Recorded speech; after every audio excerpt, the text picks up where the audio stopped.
Bulls vision में आज मैं आपको बताऊंगा कि नेफ्ट ट्रांसफ़र किस तरह से वर्क करता है।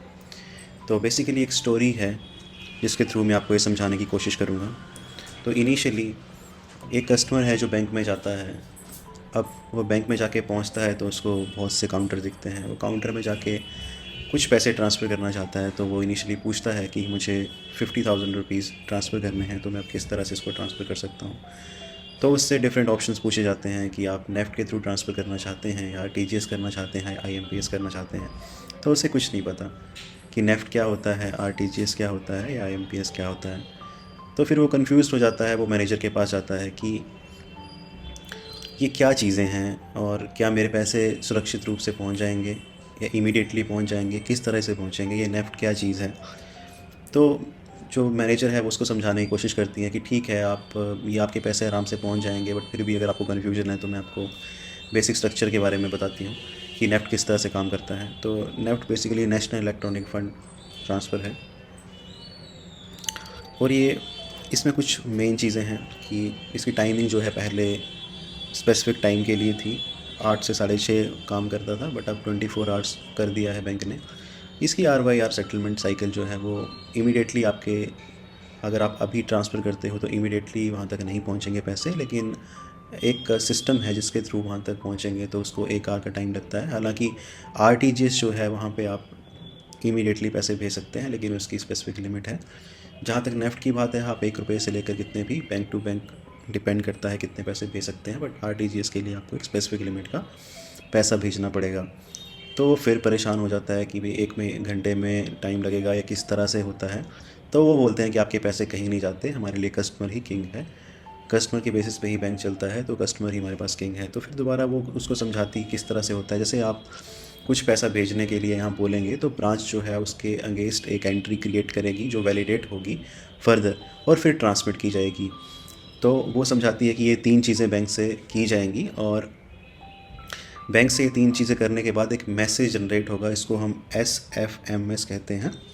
तो उस मैसेज के तौर पर वो स्ट्रक्चर्ड फाइनेंशियल मैसेजिंग सॉल्यूशन है। ये इंपॉर्टेंट बात है रखना कि ये एक तरह का स्ट्रक्चर्ड मैसेज है जिसके थ्रू जो एंट्रीज़ हैं वो वैलिडेट होकर ट्रांसमिट होती हैं। तो अब वो पूछता है कि एंट्रीज़ कहाँ ट्रांसमिट हो जाती हैं। तो ग्लोबली वैसे जो पेई बैंक होता है जहाँ पर आप ट्रांसैक्शन को कर रहे हैं, वहाँ से वो स्ट्रक्चर्ड फाइनेंशियल मैसेजिंग सिस्टम, जिसमें कि भेजने वाले की डिटेल, कहाँ जाना है पैसा, किस बैंक में जाना है, ये सारी डिटेल्स को एक स्ट्रक्चर्ड फॉर्मेट में आगे भेजा जाता है। तो इंडिया में जो मेन बैंक है वो RBI है, तो ये RBI के पास जाता है। बट उससे पहले जो हमारा बैंक है उनका भी एक सेंटर होता है, सेंट्रल। तो वो सेंट्रल प्रोसेसिंग सेंटर के पास जाता है। जैसे बैंक की बड़ी ब्रांचेस होगी, हर बैंक का एक सेंटर होगा जिसके पास ये ट्रांसैक्शनों का बैच पहुंचता है। और कैसे पहुंचता है, एंट्रीज किस में होती हैं, SFMS में होती हैं, स्ट्रक्चर्ड फाइनेंशियल मैनेजमेंट सिस्टम में।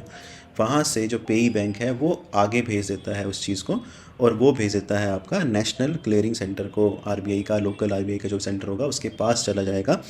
फिर RBI चेक करता है डेबिट क्रेडिट को, दोनों तरफ के बैलेंसेस को, किस बैंक को जाना है, कहाँ से जाना है। फिर वो उसकी ऑथराइजेशन करता है और एक रिप्लाई चला जाता है वापस जो पेई बैंक था उनके सेंट्रल सेंटर को, और फिर वहाँ से मनी की डिडक्शन हो जाती है।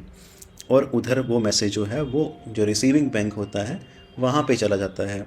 तो रिसीविंग बैंक के भी मेन जो सेंटर होगा उनके पास जाएगा, और वहाँ से फिर जो फर्दर कंसीडर्ड जो कस्टमर है उसके अकाउंट में सबमिट हो जाएगा। तो ये पूरा साइकिल रहता है। समराइज़ करूँ मैं अगर आपको, तो नेफ्ट एक नेशनल इलेक्ट्रॉनिक फ़ंड ट्रांसफ़र है जिसमें कि आप आए, आपने ऑनलाइन या बैंक में आके एंट्री क्रिएट करी, वो एंट्री एक स्ट्रक्चर्ड फाइनेंशियल मैसेजिंग सॉल्यूशन के थ्रू एक मैसेज में बनेगी, उस स्ट्रक्चर में आगे फॉरवर्ड हो जाएगी। हमारा इन ब्रांचेस का एक सेंटर है ऊपर, उस सेंटर के पास वो एंट्री पहुंचेगी, वहाँ से वो सेंट्रल बैंक RBI को वो भेज देंगे। RBI को भेजने के बाद जो है वो रिसीविंग बैंक उसका मैसेज रिसीव कर लेगा, और मैसेज रिसीव करने के बाद सेंट्रल बैंक जो है वो दोनों तरफ मैसेज भेजेगा। तो यहाँ से पैसे डेबिट होंगे और वहाँ पे क्रेडिट होंगे, लेकिन ये बैच वाइज चलता है। तो एक एक आर का बैच है, उसमें सेटलमेंट होती रहती है। अगर आपको इस तरह से ल्यूसिड वे में जानकारी को समझना है तो आप हमारे चैनल को सब्सक्राइब और शेयर कर सकते हैं। Thank you so much.